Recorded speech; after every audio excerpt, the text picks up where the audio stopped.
ప్రభువునందు ప్రియులారా, మీరు క్షేమమే కదూ.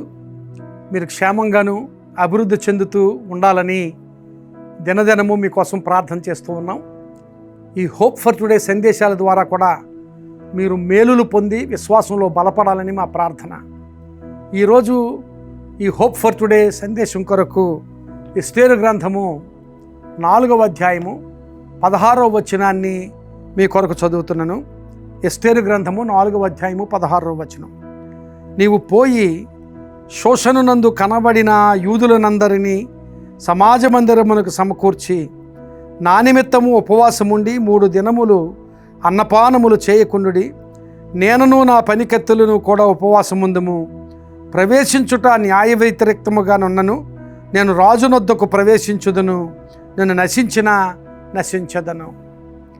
ప్రియులారా, యూదులు వేరే దేశంలో చెరలో ఉన్న పరిస్థితి అది.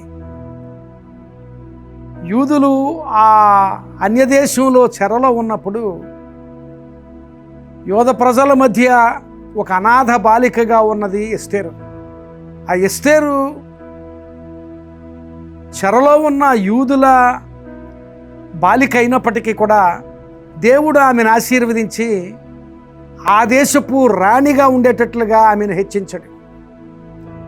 ఇప్పుడు ఎస్తేరు ఆ దేశపు రాణిగా అక్కడ ఉన్నది.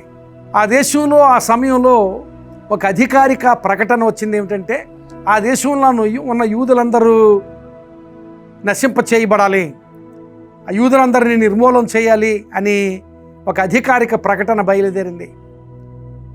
ఆ అధికారిక ప్రకటన బయలుదేరినప్పుడు ఎస్తేరు బంధువు అయిన మొర్దెకాయ్ ఆమె దగ్గరకు వచ్చి, ఈ సమయంలో నీవే కలుగు చేసుకుని రాజు దగ్గరికి వెళ్ళి ఈ ప్రకటనను క్యాన్సిల్ చేయించాలి అని ఆ మొర్దెకాయ్ ఎస్తేరుతో చెప్పినప్పుడు ఎస్తేరు చెబుతున్న మాటలు ఇవి: నా నిమిత్తమా యూద ప్రజలందరినీ ఉపవాసం ఉండమని చెప్పు.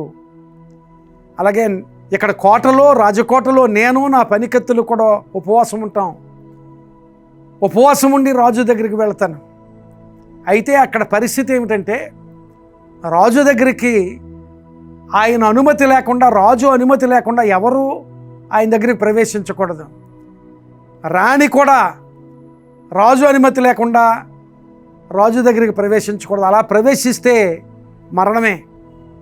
అందుకనే అంటుంది, నేను రాజు దగ్గరికి వెళ్తాను, నశించదను అంటుంది. ప్రియులారా, గమనించాలి, ఎస్తేరు ఒక ఉన్నతమైన స్థితిలో, ఆశీర్వాదకరమైన స్థితిలో ఉంది. ఆ స్థితిలో ఇంతకుముందు తాను ఎన్నడూ ఎరుగని పరిస్థితిని ఎదుర్కోవాల్సి వస్తుంది ఎస్తేరు. చాలామంది విశ్వాసులైనా విశ్వాసేతరులైనా అక్కడే వెనుకంజ వేస్తుంటారు. ఎక్కడంటే, ఒక క్రొత్త పరిస్థితిని ఎదుర్కోవడానికి భయపడుతూ ఉంటారు. ఒక క్రొత్త పరిస్థితిలోనికి అడుగు పెట్టడానికి వెనుకంజ వేస్తూ ఉంటారు. ఒకవేళ ఆ పరిస్థితిలోనికి వెళ్తే అలా అయితేనో ఇలా అయితేనో అని రకరకాల ఆలోచనలతో వారి హృదయాన్ని నింపుకుంటూ ఉంటారు. అలా అయితే ఏమిటి, ఎలా అయితే ఏమిటి అనే అనుమానాలు నీ హృదయంలో నిలవబెట్టుకోకుండా, దేవుడు నీ కోసం అవకాశాలు తెరుస్తున్నప్పుడు ఆ నూతనమైన పరిస్థితుల్లోనికి అడుగు పెడితే, ధైర్యంగా విశ్వాసంతో అడుగు పెడితే అక్కడ దేవుడు ఉన్నతమైన ఆశీర్వాద అనుభవాన్ని, విడుదలను దేవుడు నీకు ఇస్తాడు. అదే విషయం ఎస్తేరు జీవితంలో జరిగింది. ఎస్తేరు జీవితం ద్వారా యోధా ప్రజలకు అలాంటి విషయమే జరిగింది. ఎస్తేరు అనుమతి లేకుండానే రాజు దగ్గరికి ప్రవేశించింది. కానీ రాజు ఎస్తేరును ప్రేమించిన స్థితిని బట్టి ఎస్తేరు మనవిని ఆలకించాడు. యోధా ప్రజలందరూ కూడా ఆ దేశంలో రక్షించబడినట్లుగా దేవుని వాక్యంలో మనం గమనించగలం. మనం ఎరుగని స్థితిలోనికి ప్రవేశించడానికి, ఇంతకుముందు ఎన్నడూ ఎరుగని స్థితిలోనికి ప్రవేశించడానికి విశ్వాసంతో ముందడుగు వేస్తే ఆ స్థితిలో దేవుడు గొప్ప కార్యాలు మన జీవితాల్లో చేస్తాడు. అబ్రాహామును గురించి ఒక మాట ఉంటుంది. అబ్రాహామును దేవుడు పిలిచి, నేను చూపించు దేశమునకు నీవు వెళ్ళు అన్నప్పుడు తానున్న దేశాన్ని, తన స్వజనులను విడిచిపెట్టి అబ్రాహాము వెళ్ళిపోయాడు. ఆ వెళ్ళిన స్థితిని గురించి నూతన నిబంధనలో హెబ్రీలకు రాసిన పత్రికలో ఒక మాట ఉంటుంది. తాను ఎక్కడికి వెళ్ళవలెనో ఎరుగకయే అబ్రాము బయలు వెళ్ళెను అనే మాట ఉంటుంది. ఎక్కడికి వెళ్ళాలో తెలియకుండానే అబ్రాము బయలు వెళ్ళాడు. కనుకనే అబ్రాము అంతగా ఆశీర్వదించబడ్డాడు. ఆయన ఆశీర్వదించబడ్డం కాదు, అనేక జనాంగములకు తండ్రిగా, ఆశీర్వాదకర్తగా, ఆశీర్వాద కారణంగా అబ్రాము నిలిచాడు. ఈ దినాన్ని దేవుడు నీ ముందు ఉంచుతున్న నూతనమైన అనుభవాలు, నూతనమైన అవకాశాలు చేజిక్కించుకోవడానికి అనుమానించకుండా ధైర్యంతో, విశ్వాసంతో ముందుకు వెళ్తే, ఒకవేళ నీ హృదయంలో అనేకమైన వాట్ ఇఫ్ అనే అనుమానాలు, అలా అయితే ఏమిటి, ఎలా అయితే ఏమిటి అనే ప్రశ్నలు, అనుమానాలు నీ హృదయంలో చోటు చేసుకోవచ్చు. వాటన్నిటినీ ప్రక్కన పెట్టి దేవునిపై విశ్వాసం ఉంచి ధైర్యంతో నువ్వు ముందడుగు వేస్తే, నీవెరుగని తావుల్లో, నీవెరుగని పరిస్థితుల్లోనికి నువ్వు అడుగు పెట్టినప్పుడు, ఎన్నడూ నీవు చూడని పరిస్థితుల్లోనికి నువ్వు వెళ్ళినప్పుడు, అక్కడ దేవుడు నిన్ను ఉన్నతంగా ఆశీర్వదిస్తాడు. అదే పరిస్థితి ఎస్తేరు జీవితంలో జరిగింది. అదే పరిస్థితి అబ్రహాం జీవితంలో జరిగింది. చాలామంది విశ్వాసుల జీవితాల్లో అలాంటి పరిస్థితులు జరిగాయి.